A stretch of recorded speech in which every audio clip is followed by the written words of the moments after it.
하나님 말씀은 사무엘하 17장 15절에서 29절까지 말씀입니다. 사무엘하 17장 15절에서 29절, 저와 여러분이 한 절씩 교독합니다. 이에 후세가 사독과 아비아달 두 제사장에게 이르되, 아히도벨이 압살롬과 이스라엘 장로들에게 이러이러하게 계략을 세웠고 나도 이러이러하게 계략을 세웠으니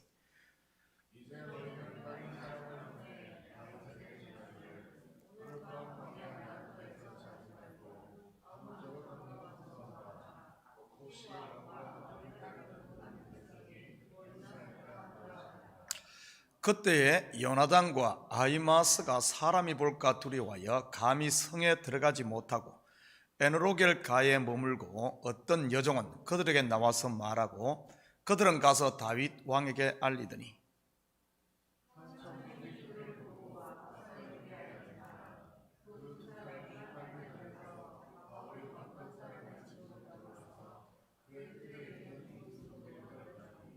그 집 여인이 덮을 것을 가져다가 우물 어귀를 덮고 찌영곡식을 그 위에 널매 전혀 알지 못하더라.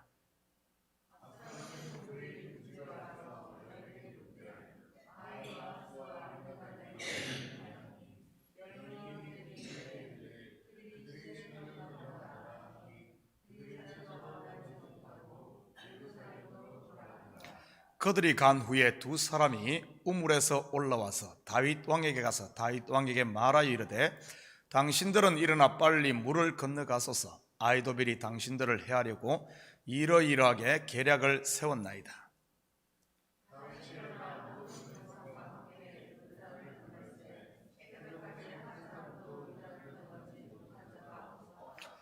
아히도벨이 자기 계략이 시행되지 못함을 보고 나귀에 안장을 지우고 일어나 고향으로 돌아가 자기 집에 이르러 집을 정리하고 스스로 목매어 죽음에 그의 조상의 묘에 장사되니라.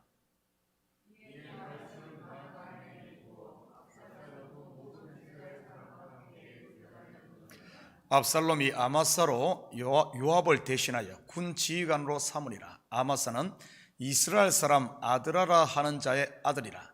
아드라가 나하스의 딸 아비갈과 동침하여 그를 낳았으며, 아비갈은 요압의 어머니 스루야의 동생이더라.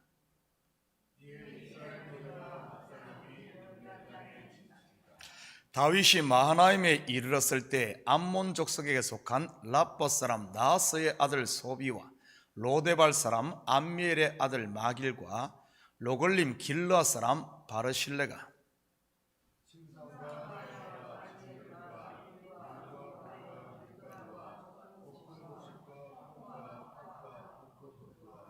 함께 읽겠습니다. 꿀과 버터와 양과 치즈를 가져다가 다윗과 그와 함께한 백성에게 먹게 하였으니, 이는 그들 생각에 백성이 들에서 시장하고 곤하여 목마르겠다 함이더라. 아멘. 좋은 아침입니다. 아히도벨이 베푼 멋진 계략이 후세가 베푼 말도 안 될 것 같은 계략 앞에 힘없이 무너집니다. 압살롬이 후세의 계략을 선택함으로 말이지요. 어떻게 해서 이런 일이 일어났을까요? 바로 하나님께서 압살롬에게 화를 내리려 그렇게 한 것이지요. 마치 출애굽 때 바로의 마음을 하나님께서 완악하게 한 것처럼 말입니다. 하나님의 구원 역사의 관점에서 본다면 율법이 비록 우리의 숨은 죄를 낱낱이 찾아내면서 천하의 죄인이라고 고발한다 할지라도 하나님의 은혜 앞에서는 무기력하다는 것을 보여주는 것입니다. 왜냐하면 우리의 죄값을 하나님의 독생자의 값으로 치렀기 때문이지요. 이해하기 쉽게 설명한다면 100불 빚진 사람을 위해 10,000,000불을 지불한 꼴이지요.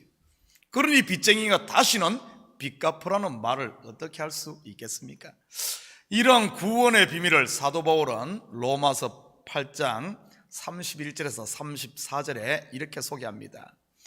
그런즉 이 일에 대하여 우리가 무슨 말하리요? 만일 하나님이 우리를 위하시면 누가 우리를 대적하리요? 자기 아들을 아끼지 아니하시고 우리 모든 사람을 위하여 내주시니가 어찌 그 아들과 함께 모든 것을 우리에게 주시지 아니하겠느냐? 누가 능히 하나님의 택하신 자들을 고발하리요? 의롭다 하신 이는 하나님이시니 누가 정죄하리요? 죽으실 뿐 아니라 다시 살아나신 이는 그리스도 예수시니 그는 하나님 우편에 계신 자요 우리를 위하여 간구하시는 자신이라. 37절 한절 더 봅니다. 그러나 이 모든 일에 우리를 사랑하시는 이로 말미암아 우리가 넉넉히 이기느니라. 은혜 아래 있는 성도에게 더 이상 죄가 힘을 쓰지 못하는 것이지요. 우리의 싸울 것은 바로 이 은혜 아래 머무는 자기와의 싸움인 것입니다. 후세의 계략을 택한 압살롬은 이제 군대를 이끌고 다윗을 추격할 계획을 세웁니다. 오늘 본문은 이러한 긴박한 상황 속에서 피난길에 있던 다윗을 중심으로 돕는 숨은 일꾼들 몇 명을 소개하고 있습니다. 먼저는 다윗의 친구 후세와 사독 그리고 아비아달 제사장입니다. 적진 한가운데 파송된 세 사람은 어쩌면 이리들 가운데 양으로 살고 있는 저와 여러분의 모습일 수도 있습니다. 먼저 후세는 압살롬의 계획을 제사장 사독과 아비아달에게 알립니다. 그리고 그들은 이 사실을 다윗에게 전하기 위해 자기들의 아들인 요나단과 아히마스를 다윗에게 보내지요. 그런데 이들은 한 청년에게 발각되게 되고 결국 압살롬의 군사들로부터 추격을 받습니다. 그런 위기 가운데 있는 그들을 이름 없는 한 여인이 도움으로 우물 속에 숨게 되고 그 위기를 모면하게 되지요. 마치 여리고를 정탐했던 두 명의 정탐꾼들이 기생 라합의 도움을 받았듯이 말입니다.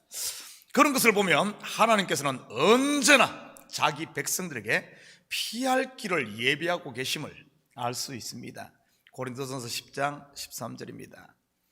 사람이 감당할 시험 밖에는 너희가 당할 것이 없나니 오직 하나님은 미쁘사 너희가 감당하지 못할 시험당함을 허락하지 아니하시고 시험당할 점에 또한 피할 길을 내사 너희로 능히 감당하게 하시느니라. 저는 목회를 하면서 이 사실을 정말 많이 경험합니다. 어쩌면 20년 목회가 피할 길을 내시는 하나님의 손에 의해 여기까지 왔다고 해도 과언이 아닐 것 같습니다. 목회자의 삶이라는 것이 마치 자식을 전쟁터에 보낸 부모의 심정 같다고는 할까요? 단 하루도 이 마음을 지워버릴 수가 없습니다. 산 하나를 넘고 나면 또 산이 있고 문제 하나 풀고 나면 또 다른 문제가 기다리고 있지요. 그런데 신기하게도 그렇게 답이 보이지 않는 문제도 믿음으로 맞닥뜨리면 언제나 그곳에는 하나님이 준비하신 답이 있음을 수도 없이 보면서 여기까지 왔습니다. 그러면서도 문제를 만나면 또 스스로 풀겠다고 실험하는 것이 사람인 것을 보면 참 사람이 똑똑한 것 같지만 한편으로는 어리석기도 한 것 같아요. 아마 제가 은퇴하는 날까지 아니면 하나님 앞에 선 날까지 이 일은 계속 될 것 같습니다. 그래서 요즘에는 내일에 대해 너무 고민하지 않으려고 굉장히 노력합니다. 사실 오늘 문제도 벅차니까요. 내일 일은 내일로 맡기는 것이 현명한 것 아니겠습니까? 이들을 통해 연락을 받은 다윗은 그 밤에 요단을 건너 마하나임으로 갑니다. 23절 계속해서 봅니다. 아히도벨이 자기 계략이 시행되지 못함을 보고 나귀의 안장을 지우고 일어나 고향으로 돌아가 자기 집에 이르러 집을 정리하고 스스로 목매어 죽음에 그의 조상의 묘에 장사되니라. 성경은 압살롬의 죽음에 앞서 먼저 그의 모사였던 아히도벨의 죽음을 소개하고 있습니다. 자기의 계획이 시행되지 않았다고 사직을 하고 자살한 아히도벨. 우리는 그의 죽음을 어떻게 이해해야 할까요? 물론 겉으로만 보면 그는 분명히 이 전쟁이 실패하고 압살롬이 죽을 것을 예감했을 것입니다. 그리고 전쟁에 패하면 당연히 다윗으로부터도 자기도 죽임 당하겠지요. 다윗을 배신하고 반란에 선봉했었으니 말이죠. 그래서 자살을 했을 것입니다. 그런데 조금만 깊이 들여다보면 단순히 그 이유만은 아님을 알 수 있습니다. 자기가 인정받지 못하자 자기 자존심 때문에 죽은 것이지요. 한마디로 그의 잘남으로 인해 그리고 스스로의 의로 인해 죽은 것입니다. 그의 죽음은 나중에 가론 유다의 죽음과 아주 유사합니다. 그 또한 예수님을 팔고는 양심의 가책을 받자 내 죄는 내가 책임진다 하며 자살을 하지 않습니까? 알고 보면 은혜를 거절한 모든 사람들의 죽음이 아히도벨과 아니면 가론 유다의 죽음과 같음을 보여주는 것이지요. 구원의 손길을 내미는데도 불구하고 자기의 의로 인해서 거부하고 스스로 죽음을 택하는 것이니 말이지요. 하나님은 모든 사람이 구원받기를 원하시고 바라십니다. 이 말은 심판은 스스로 자초하는 것이라는 말입니다. 한마디로 지옥은 못나서 가는 게 아니라 너무 잘나서 가는 곳이 지옥이지요. 바로 아히도벨처럼 말입니다. 여러분의 못남을 걱정하지 마시고 스스로 잘남을 경계하시기 바랍니다. 아히도벨은 멀리 있는 게 아니라 내 속에 있는 존재이니까요. 바로 죽어야 할 옛사람 말이지요. 25절입니다. 압살롬이 아마사로 요압을 대신하여 군 지휘관으로 삼으니라. 아마사는 이스라엘 사람 아드라라는 자의 아들이라. 아드라가 나하스의 딸 아비갈과 동침하여 그를 낳았으며 아비 같은 요압의 어머니 스루야의 동생이더라.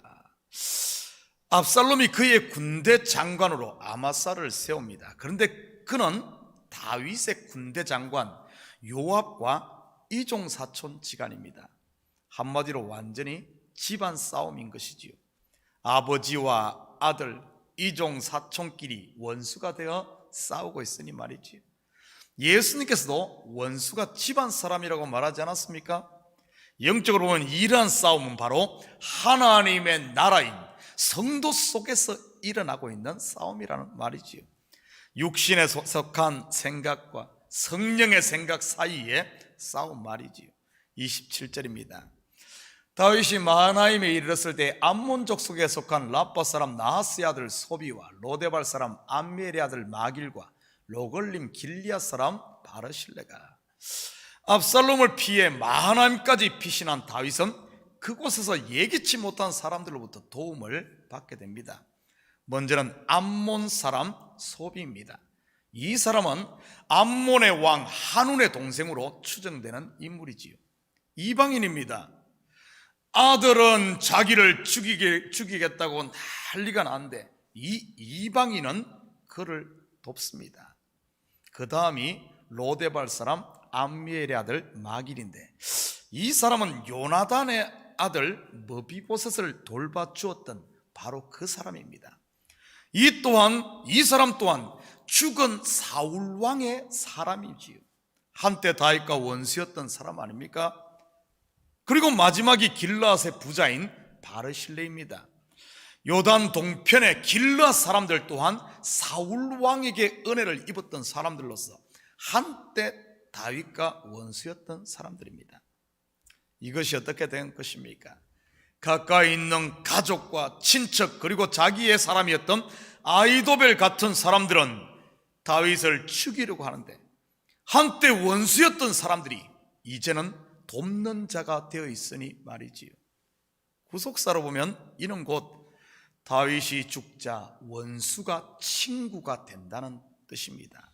내가 부인되고 죽으면 우리가 원수로 생각했던 사람들이 오히려 돕는 자가 되는 것을 보여주는 것이지요.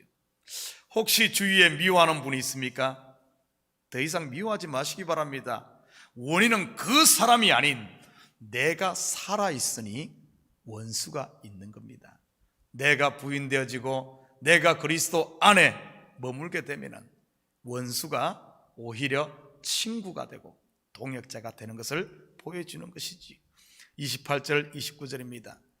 침상과 대야와 질그릇과 밀과 보리와 밀가루 볶은 곡식과 콩과 팥과 볶은 녹두와 꿀과 버터와 치즈를 가져다가 양과 치즈를 가져다가 다윗과 그와 함께한 백성에게 먹게 하였으니 이는 그들 생각에 백성이 들에서 시장하고 고나고 목마르겠다 함이더라. 그들이 가져온 물품들을 보면 단순히 먹을 양식뿐만 아니라 침상과 대야와 그릇까지 아주 음식도 골고루 세심하게 준비한 것을 엿볼 수 있습니다. 한마디로 이들의 충심이 드러나는 모습이지요. 이들은 한때 원수였던 사람인데 말입니다. 쉽게 말해 원수였던 사람이 내가 죽음으로 이 가까워지게 되면은 그 사람의 속속들이 전부 서로 어떻게 하면은 깊이까지 알 수 있음을 보여주는 진짜 하나가 되는 이런 모습을 여기서 그려주고 있지요. 하나님이 우리에게 원하시는 관계가 바로 이런 관계입니다. 수박 겉에 핥기식으로 겉으로만 아는 것이 아니라 정말 속이 서로 통하는, 그러기 위해서는 반드시 이런 부딪히는 관계, 겉을 가로막고 있는 이런 것들이 제거돼야 되기 때문에 사람들끼리 부딪히고 원수지고 하는 겁니다. 결국에 여러분 주위에 있는 원수들은 하나님께서 보낸, 조금만 깊이 들여다보면 정말 우리의 마음을 나누어야 할 우리의 동역자요, 돕는 자요, 친구인 것이지요. 이들이야말로 다윗에게는 엘리야에게 보낸 까마귀요, 엘리사에게 보낸 돕는 여인, 수넴 여인이었던 것이지요. 사도 바울에게는 바로 브리스길라와 아굴라와 같은 것이고요. 사실 다윗 왕국은 이런 보이지 않는 작은 성김들이 모여 된 나라임을 볼 수 있습니다. 다윗 왕국의 출발 또한 환난당한 자, 마음이 원통한 자, 그리고 빚진 자들이 모였던 아둘람 굴로부터 출발하지 않았습니까? 저는 우리 참교회가 대단한 부흥이나 세계적인 일도 중요하지만 그것보다는 힘들고 어려운 사람들이 함께 모여 서로가 서로에게 힘이 되는 이 다윗의 나라, 다윗 공동체와 같은 교회가 되었으면 좋겠습니다. 이 다윗 공동체의 모습이 바로 하나님의 나라의 모형이니까 말이지요. 내가 어려우면 도움을 받을 줄도 알고 여유가 있으면 도울 줄도 아는 이런 함께하는 공동체 말입니다. 사랑하는 성도 여러분, 오늘 하루도 여러분의 삶의 현장에서 하나님이 보낸 사람들의 도움이 있고 또한 여러분이 누군가에게 도움이 되는 이런 삶을 통해 함께 하나님 나라로 치어가는 복된 하루가 되시기를 주님의 이름으로 축복합니다. 같이 기도합니다.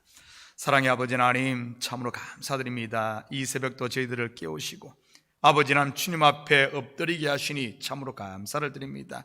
내 속에 아버지 하나님 사단이 뿌린 가라지는 없습니까? 나의 잘남은 없습니까? 아버지 하나님 다른 사람에 대해 판단하고 무시하며 아버지 하나님 스스로 왕이 되어 있지는 않습니까? 우리 하나님, 이 새벽에 십자가 앞에 섬으로 말미암아 다시 한번 십자가의 그 은혜가 나를 덮고 아버지 하나님 우리의 눈이 열려 매인 것들이 풀려지는, 원수가 친구되는, 그래야 함께 지어져가는 아름다운 하나님 나라를 사는 저희들 되게 도와주시옵소서. 오늘 하루도 우리들의 발걸음마다 복되게 하사 아버지 하나님 연약한 영혼들을 볼 수 있는 눈을 열어주시고 아버지 하나님 함께 치어져가는 이런 복된 하루가 되게 도와주시옵소서. 감사드리며 예수님의 이름으로 기도드립니다. 아멘.